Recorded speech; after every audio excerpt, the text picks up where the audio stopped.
ആര് വീഴും ആര് വാഴുമെന്ന് നാളെ അറിയാൻ കഴിയും.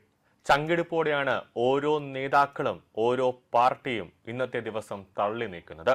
നാളെ 5 സംസ്ഥാനങ്ങളിൽ നടന്ന തെരഞ്ഞെടുപ്പ് ഫലം നാളെ രാവിലെയോടുകൂടി പുറത്തറിയാൻ സാധിക്കും. ഏകദേശം ഒരു 11 മണിയാകുമ്പോൾ തന്നെ ആരായിരിക്കും ഇനി 5 വർഷം ഭരിക്കാൻ പോകുന്നത് എന്ന് അറിയാൻ സാധിക്കും. ഇതിലൊരു പ്രധാന കാര്യം എന്താണെന്നാൽ നാളത്തെ തിരഞ്ഞെടുപ്പ് ഫലം പുറത്തു വരുമ്പോൾ കേരളത്തിൽ UDF ജയിച്ചില്ലെങ്കിൽ UDFന്റെ ഭാവി തന്നെ ഒരു തീരുമാനമാകും.